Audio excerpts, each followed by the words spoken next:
Hello and welcome to another episode of Ball Around the Head.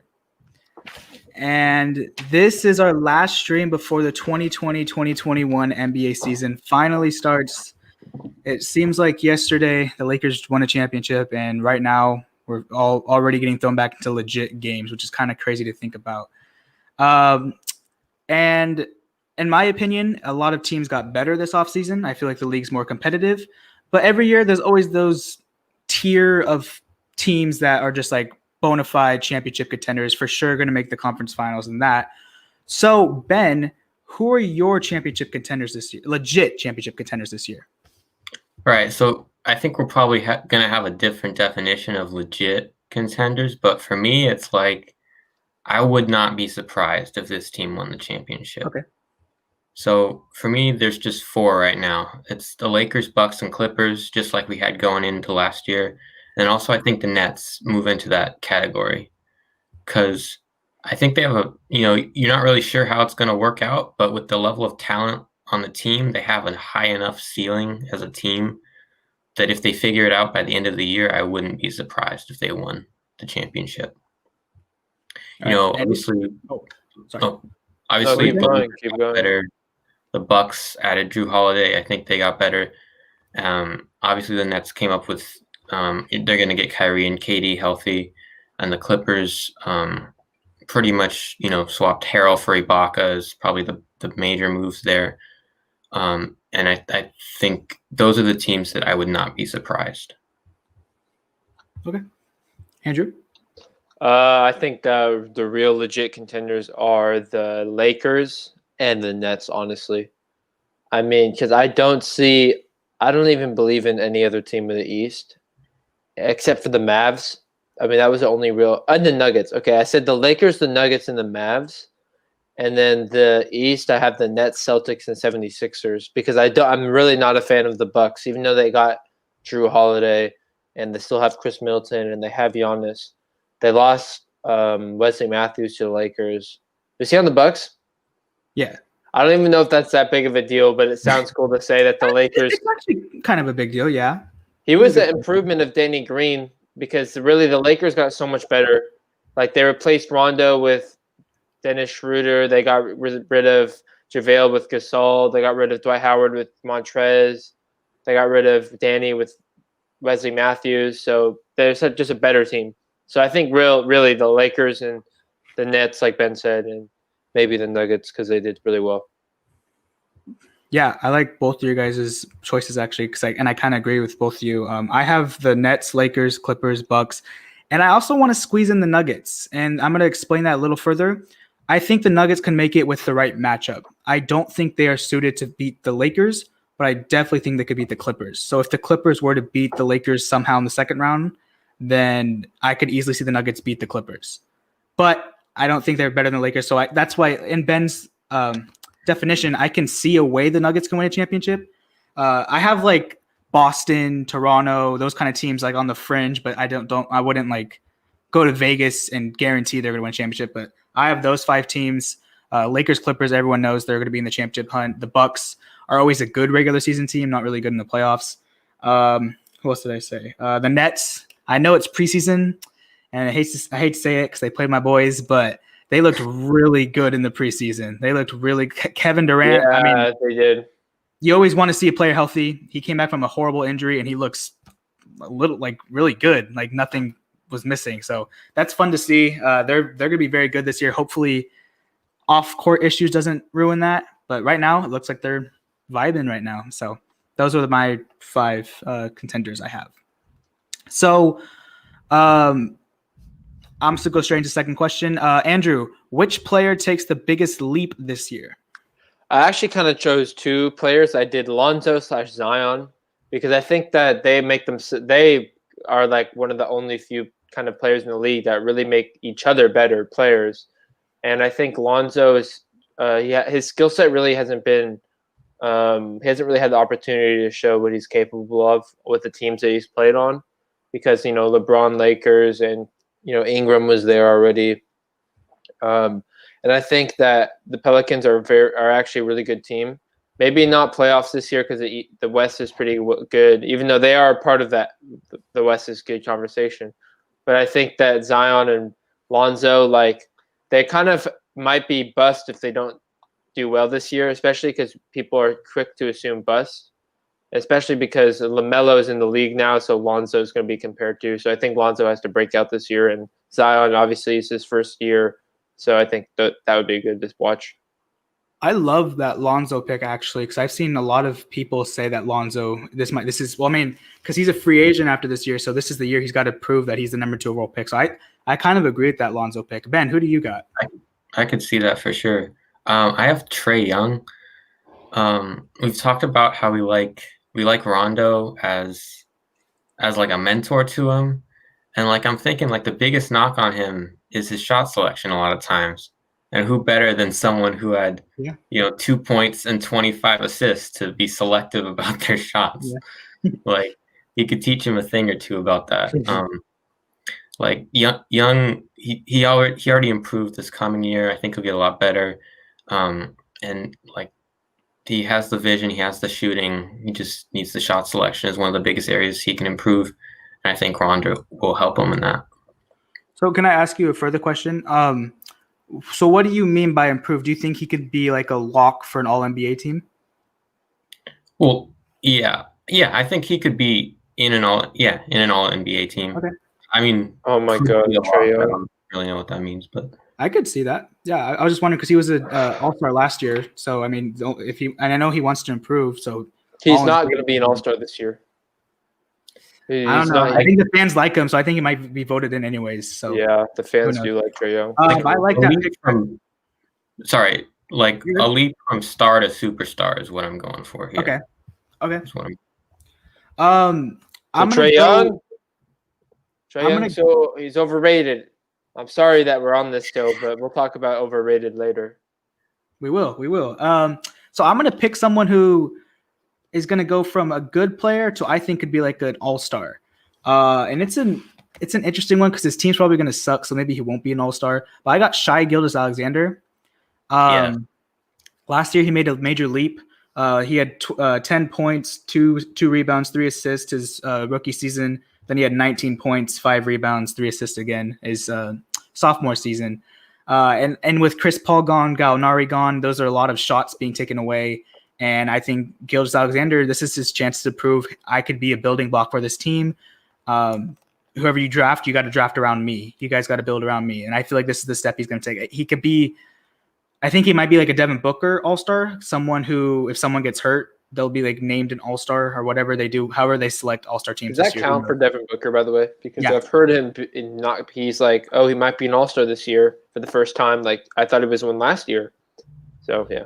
Yeah, some people wouldn't count it because it's kind of like someone got hurt, but at the same time, in the end, he was an all-star. He played in the All-Star game, so yeah, exactly. The thing is, like, would they even do that this year? Considering there's no All-Star game, like if someone's hurt, I've heard rumors, nothing credible, but I've heard rumors that they're going to have a voting system, kind of like what the NFL is doing the Pro Bowl this year. They're just going to have votes and like name a team, but like obviously nothing's going to happen with it. I don't know for sure. I don't think they've mentioned that for sure. So, right, but I'm saying like if someone gets hurt, you don't need a replacement. Yeah, I when I said that, I tried to bounce off it. I thought it sounded smart, and when I said it out loud, it was not smart. So you're right. There's not going to be an injury replacement because there's not even a game. So you're right. But I just think he's going to take that step. Like he's going to be like amongst those top guards in the West. Not like an amazing guard, but like just in the conversation, I guess. So. Speaking of the Thunder, actually, there were a team that most people thought last year would be a lottery team, and they were anything but. They were the 5th seed, almost made it to the second round, and everyone was surprised. They're like, well, the Grizzlies as well, another lottery team that just played really well. So we did our power rankings last week, and you guys, if you missed that, go check it out, the video or the podcast. So this year, Ben, which team do you think will exceed expectations? I was thinking a lot about our power rankings and like where I had some teams compared to you guys. And for me, it's the Pacers. Like, I feel like a lot of people think they're going to fall out of the East, like maybe down to the bottom of the playoffs or maybe even out of the playoff picture. But like, if Sabonis and Oladipo get healthy, like they're a really good team. Like Oladipo only played 19 games last year, and Sabonis basically carried them to the 4 seed, and then we saw how Oladipo carried them before Sabonis came up. With both those guys, I think they'll remain, top 6 in the East. I mean, the East did get a lot better, but I think they'll remain right up in there with those teams. Like, I don't think they're going to fall off much. Okay, Andrew. I kind of agree. I actually went back to my what was it, lottery ratings Power. league power rankings, and I chose the Wizards because nobody really expects anything from the Wizards this year. They're barely going to be a playoff team in the East because the East actually got a lot better this year compared to previous years. So I think the conferences are actually balanced out this year, and I think the Wizards. Just like why I think LaMelo Ball is going to perform so well. He's a number 3 pick. Like having expectation on your back is a big deal. Like Anthony Edwards is going to be a bust because he's number 1 pick, and he's horrible, and he's on the Timberwolves, which is funny because that's the other team that I have for exceed expectations is the Timberwolves, and only because Santa might have brought me a rookie Rubio jersey from eBay that I'm waiting to put on. So I have to do good. I have to talk a little bit about the Timberwolves if I'm going to rock the Rubio jersey. But those 2 teams, Wizards and Timberwolves. So kind of like Ben is like so high on the Pacers. I'm very high on the Trailblazers. I think they're going to be a lot better than people think. And kind of like with the Nuggets, I think they have a chance to make the Western Conference Finals. That could be a bold prediction. But at the same time, if you said that 2 years ago when they made the Western Conference Finals, people would have called you crazy. I love Damian Lillard. He's one of my favorite players. And I just love what they did around them. They actually got decent defenders, and they actually can play defense this year. Harry Giles, they signed him to like a prove it deal. You're like supposed to be a great player. You haven't done so well. Here's a 1-year deal. Prove it. And in the preseason so far, he's looks like he's a very good player and a good pickup. I just love what they did. I feel like they're definitely, in my opinion, I think they're a top 5 seed lock for sure. 1 seed might be a reach, but I think they can make some noise in the playoffs. I don't want to be a team facing them is what I'm trying to say. So I think they'll be a little better. I wouldn't necessarily put money they could win a championship, but I think they're going to be a little better than people think they will be. Yeah, they have Carmelo Anthony, who's coming off the bench this year, so good for the Trip Blazers. I just muted my mic on accident. I don't know why that just happened. But Leo just asked a good question. He said, let's say hypothetically that LeBron James and Anthony Davis are unfortunately injured for the season. Who wins the championship? That's a good question because I thought the Lakers were going to win in 2018, and then LeBron got injured. I would say that an Eastern Conference team if LeBron and AD are injured. So probably the Nets or the Celtics, in my opinion. Okay, Ben. I think I'll go with the Bucks. I mean, I know they disappoint us year after year in the playoffs, but I don't know. I keep falling for it, and I like this Drew Holiday deal. I feel like they just need that one other guy to take the pressure off Giannis in the late game playoff situations. So yeah, they're such a good team. I think they'd be the favorite at that point. Yeah, to your point though, like everyone always was like, "Oh, the Raptors have a great regular season. They're great, but they just can't do it in the playoffs year after year after year." And eventually it's going to stop. Eventually the Bucks are going to make the finals. They're going to do something good. So I agree with you. I think Holiday's a way better fit than Bledsoe and Hill were on that team, and I could easily see that, but I'm going to have to go with the Clippers or Nets. Maybe more Nets cuz I don't know.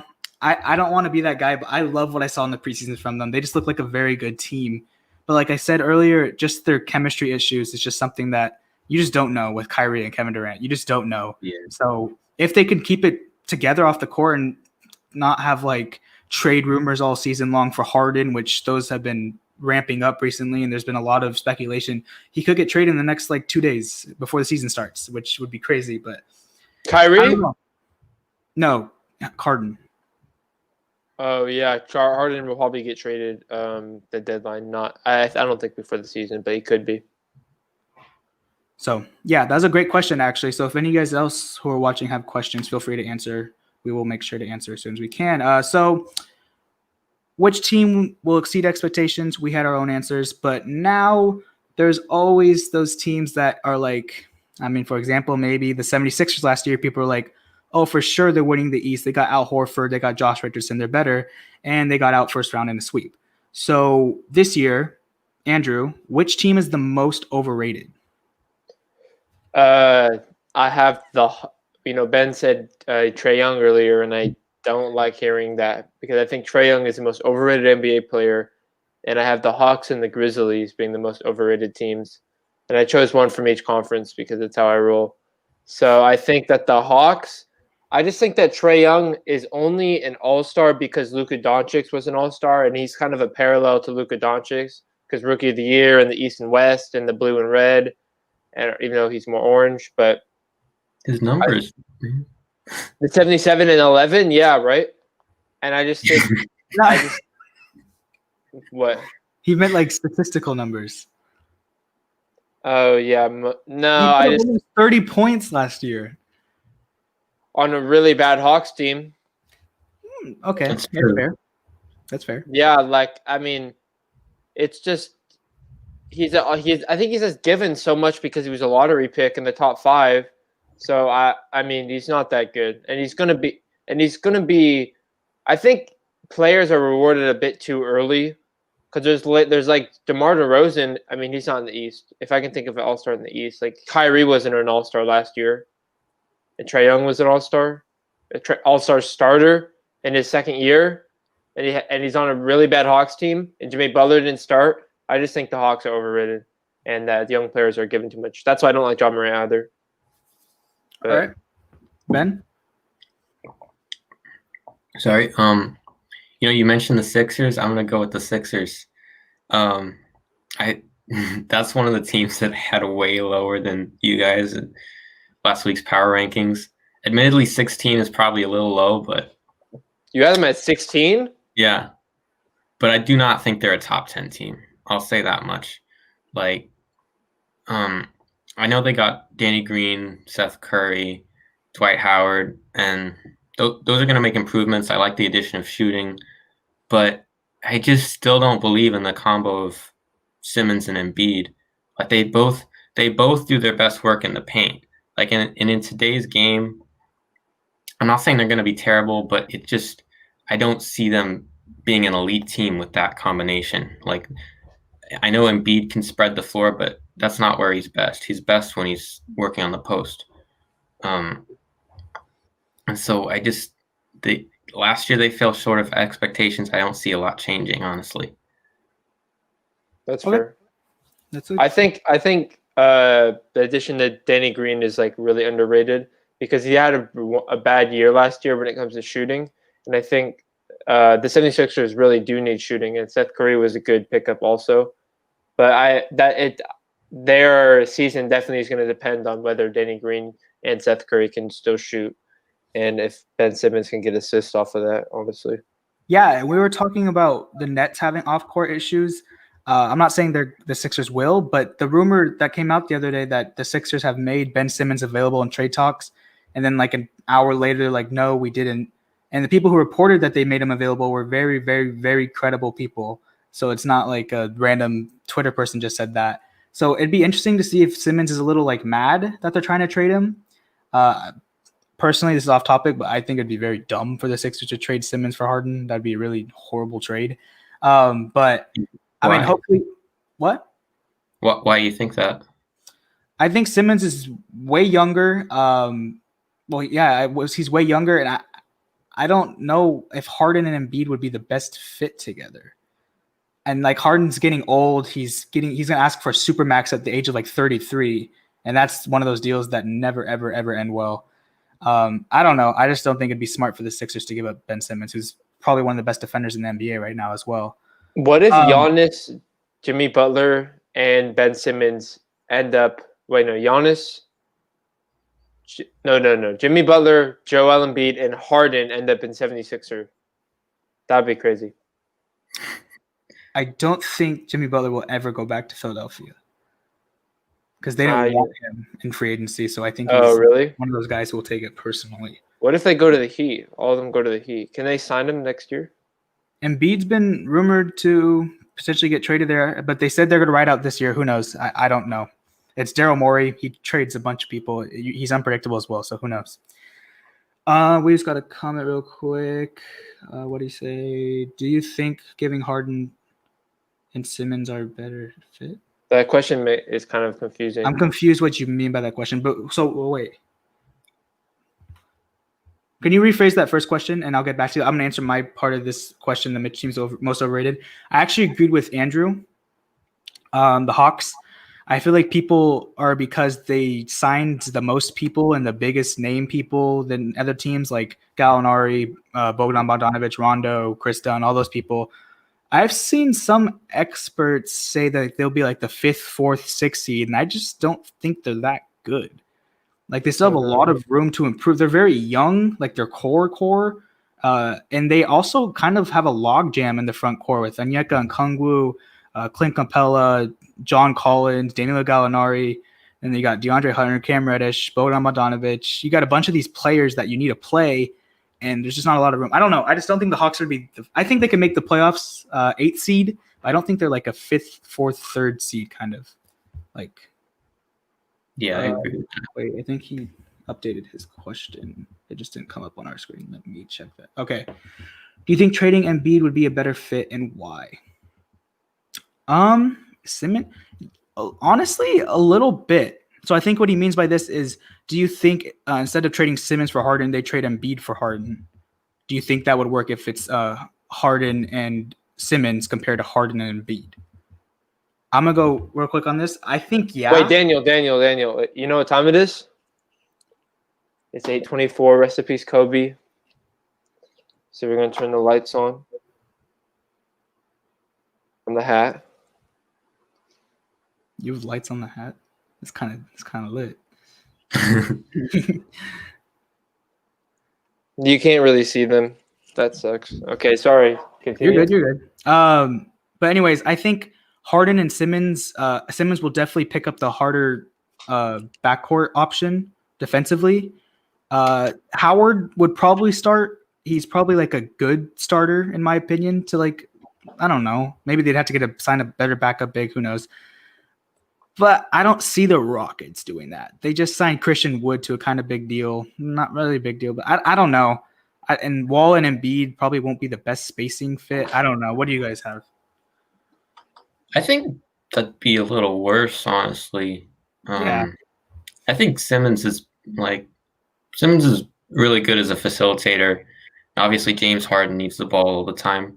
That's one of the things. Like I was thinking about this. Like, can you name a superstar that'd be a good fit along with James Harden? Like, it's kind of hard. Yeah. Harden's the guy more than anybody who needs the ball all the time to be successful. You would think Chris Paul, like that's like the bet. Like, what can you even do? Who's even better? They tried the superstar big man fit with Howard. They tried a superstar point guard with Westbrook and Paul, and it just hasn't worked. Like Harden, like Ben said, he needs the ball. So yeah, I don't know. It's gonna be very interesting to see what they trade Harden for. Because I do think they're gonna trade Harden by the end of the year. I don't think there's any chance he's on this team. He just doesn't want to be there, and I don't want to. If I'm the team, I wouldn't want to employ someone who doesn't want to play for me. So, anyways, yeah. So that's the most overrated. We got a little off topic, but thank you for that question. If you guys have any more, ask. So, speaking of Harden potentially going to the East, and Andrew mentioned this plenty of times earlier, the East did get better this year. There's some could argue 1 through 6 seed. It's kind of just like a toss up. You can say, who knows? Because some people might not try so hard in the regular season than compared to the postseason because it's a shorter season. So there might be load management or like an ankle sprain or something like that a lot this year. So, anyways, Ben, who wins the East?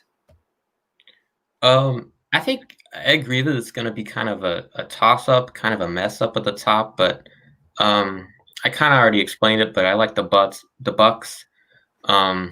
They're always very good in the regular season, at least. And like I said, I like the Drew Holiday deal. Gives Giannis another star to help him out late in games. So yeah, the Bucks. All right, Andrew. I have the Brooklyn Nets because I just think I'm a huge Kyrie fan. And I'm probably gonna. I want to wait to see if he stays for this year to get a Brooklyn Nets Kyrie jersey. But I think that Kyrie is really good, and he performed really well during the summer game. And he just doesn't really. I guess what the only critique I have for Kyrie is that he says something, and then the next day, he has no backbone. Like literally, he's like, "I'm not talking to the media." Then like 2 days later, he's talking to the media, and he's like, Don't get me started on that, man. "But I like Kyrie and I like Kevin Durant, so the Brooklyn Nets are a pretty good team, and they have a really nice logo too. I like the black and white." I'm gonna side with Ben. I have the Bucks because, as he said, the Bucks are and have been a good regular season team for the past 2 years. Last year, they had one of the best regular seasons in NBA history. There's offensively, just Giannis played 26 minutes and averaged like 28 points. He was just crazy. Yeah, I'm just keep it short and sweet. I just think the Bucks are just that good regular season team, and I think they're for sure, in my opinion, a lock for the 1 seed. But I wouldn't be surprised if the Nets gave them a run for their money. I don't think any other team technically will win the East. We meant regular season, right? By win the East, or is this overall? Personally. I'm talking about regular season. I'll say the Bucks. Postseason, I might want to say the Nets. Regular season, I'd go the Bucks too, even though I don't like the Bucks. I just thought of that right now, but I'm glad we mentioned the Bucks because since we last left you guys, there's kind of been a big deal. All offseason, there was rumors of where Giannis would go in 2021. Is he going to the Warriors? Is he going to the Heat? Is he going to the Raptors? All these teams were making huge cap space moves to get him. And then out of nowhere, they dropped the bomb. Giannis signed a 5-year, $228.2 million deal to stay with Milwaukee for the next 5 years. He'll be an unrestricted free agent in 2026, but he does have a player opt-out in 2025. All right, Andrew, what's your reaction to Giannis signing it? I really don't care. To be honest, Giannis is not going to the Lakers. So Giannis wasn't going to the Lakers, so it's not like I really care what he does. That's fair, actually. Let me just not have that as my answer though. Some analytical aspect of this. I think that Giannis is caught. I would assign to NBA players are in the best position of all time when it comes to making money signing. Other than rap music, I think just signing in the NBA is just a really easy guaranteed for money if you're that talented. And Giannis, being the best of the best, MVP and Defensive Player of the Year, obviously, the best career of anybody would have been to sign the Supermax. And he can always be traded. It's better probably to trade Giannis with years on his contract than it is to trade him with less years and have him become a free agent. So that's very true. I have no idea why NBA players ever don't sign. Because Chris Paul, he signed and he was so hard to move, but he got his money. You probably, when you sign, it's a lot harder to win a ring unless you're the main person like Giannis. So, it's a giveaway sign. What do you mean by not sign? The Supermax specifically? Just wait till free agency? Well, what would have happened if he didn't sign? He would have waited till free agency, right? Right. Yeah. So, yeah, I think players should always just sign because they can just be traded. And a lot of the times if you're respectful about being traded, I feel like for the most time, if you're, you'll get traded to where you want to be or to a different position if you just play and you don't make it toxic. Like James Harden kind of probably regretted going to Lil Baby's party in Atlanta. So, just a Montrezl Harrell, the Clippers could have got something if they traded for him. They lost him for nothing. To that point, that is why the NBA put in the Supermax, so teams could just re-sign their players and the players can get a lot of money. But it's interesting that nobody really takes it anymore. Kawhi could have taken it with Toronto. He didn't want to. He'd rather go to LA and take a lot less money. It's still freaking $34 million, but it's a lot less than he would have made. And you're right in that aspect of he can still very well be traded in the next couple of years. If they don't do good, if they start somehow, if Drew Holiday leaves next year for nothing and they have nothing on that team, then he could be I don't want to be here, trade me. Because nowadays you see the player empowerment of they get to decide where they want to go. And it's kind of bad for business because I mean, you kind of like if you sign a contract, you got to play for that team. That's the whole Yeah. point of it. And it's kind of bad for the game that people are just like, I don't want to play for this team. I'm not going to play. I'm good. So, anyways, but you're right. Ben, what's your reaction to the Supermax? I mean, I don't care. Like, why are we talking about this? There was a much bigger signing that happened today. That's my guy, Kyle. Oh my god. No. Signed a 3-year, $40 million extension. We're gonna discuss that at the end of the show. At the end of the show, we got that. All right. We got a huge topic on that. Actually, I kind of agree with you guys. I don't really care. Like, it's actually kind of good for small market teams that he signed. And Rudy Gobert also signed a Supermax this morning as well. And it's kind of good for like the small market teams who lose all their star free agents for nothing. And they go to the New Yorks, the LAs, the Bostons, the Chicago, like those big name places. And now they're signing back to their own like small market teams. But besides that, I just don't care. Like Andrew kind of said, he's not going to Boston. He's not going to my team. So I really don't care. Yeah, that's a good way to look at it. I mean, yours is a little different because he is in the East still. Like, yeah, he's a true. threat to Boston, honestly. But I'm not really scared of that Bucks team, to be honest with you. I'm more scared of Brooklyn. I think Brooklyn's the only team I'm really scared of in the East. I'm not really scared of anybody else for Boston's point of view. But, I mean, if we play like we did in the postseason, we're probably going to go 0-72. So, this is a fun question. I actually love this one. Every year, it's a tradition for the NBA to play on Christmas Day, and it's kind of the main reason why they speeded up this NBA season because they needed to play on Christmas Day because that's when they get a lot of views because not a lot of sports go on Christmas because it's Christmas. But in my opinion, there's actually a good slate of games this year. And Ben, which one besides your team are you most looking forward to? What would be Ben's team? What game is that? The Lakers. And I know the Lakers, but what's the Lakers Mavericks. game? Okay. Mavericks. Yeah, that'll be interesting. But I'm excited to see the Warriors and the Bucks because I'm excited to see Steph back in action, and I also really want to see. I know we've been talking about it like all the show, but Drew Holiday, how he looks with the Bucks. So that's the one I'm most excited for. Andrew? Wait, I thought it was Warriors Nets. That's opening night. Oh my goodness. I literally wrote Warriors Nets and he said Warriors Bucks and I'm like the Nets play the Celtics, the Warriors play the Bucks. The Nets Celtics, and because I love the Kyrie Celtics matchup and those are really good teams in the East, so I would say the Nets and the Celtics. Hopefully they have really cool Christmas jerseys this year. Holiday jerseys.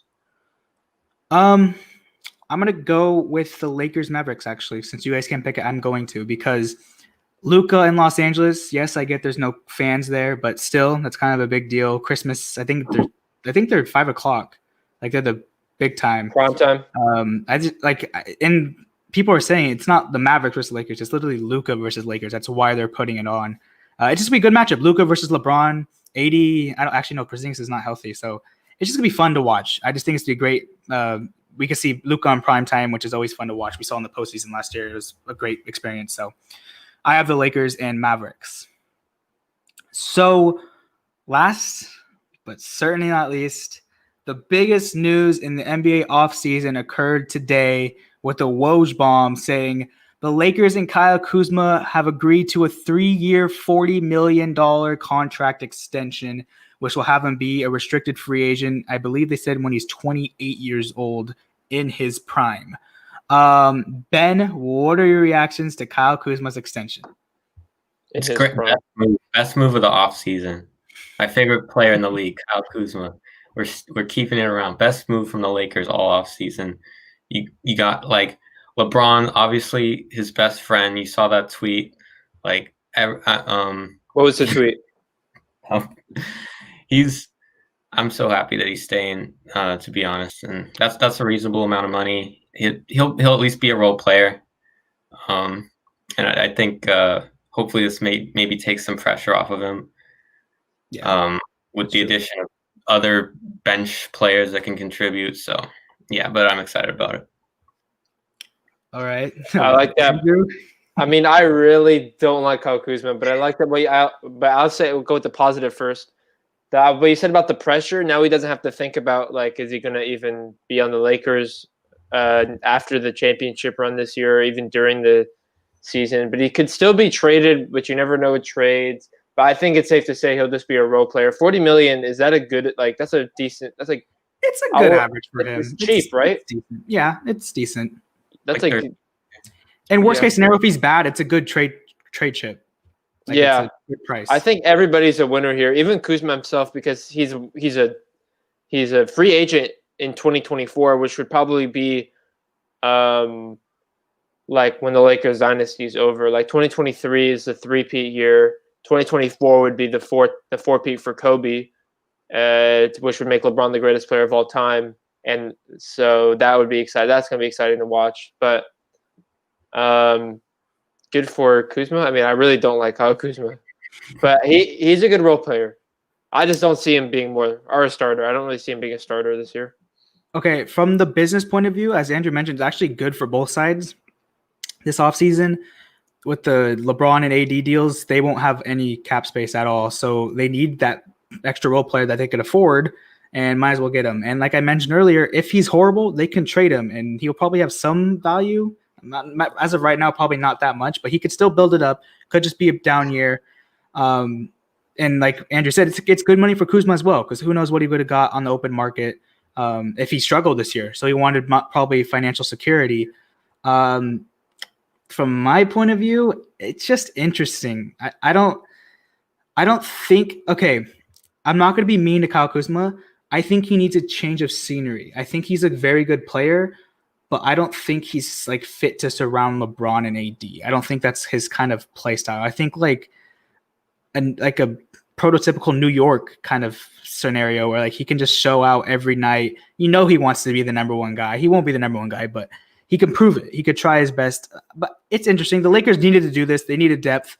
They're going to lose Schroeder unless he signs a friendly deal next year. Potentially Harrell. He has a player option. Wesley Matthews. They're going to lose a lot of people this offseason. So it's going to be interesting. So shout out to Kuzma for getting his bag, though. Honestly, just keep riding the wave while the Lakers are winning rings. That's what I'm He's thinking. The guy, but like this contract kind of says he wants to win. Yeah.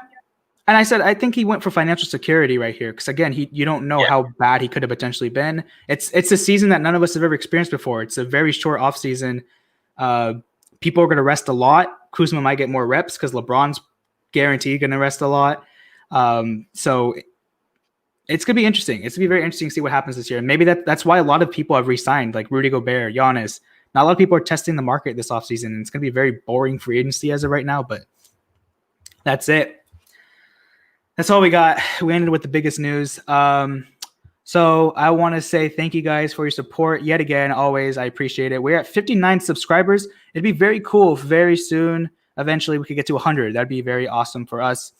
Thank you guys for your support on the podcast, wherever you're listening it to. Give it a like, give it a rating, give us a review. If you like it, tell us what we did good. If you don't like it, tell us what we did wrong, and we will improve it. Thank you to Leo and Anthony for your comments tonight. Make sure to like this video, and I hope you guys all have a very safe and happy holidays. And that's all I got. So we will see you next week. We will probably just discuss what we saw in the first week of the NBA season. And yeah, that's all I got. So have yourselves a happy holidays and peace. Santa back to back.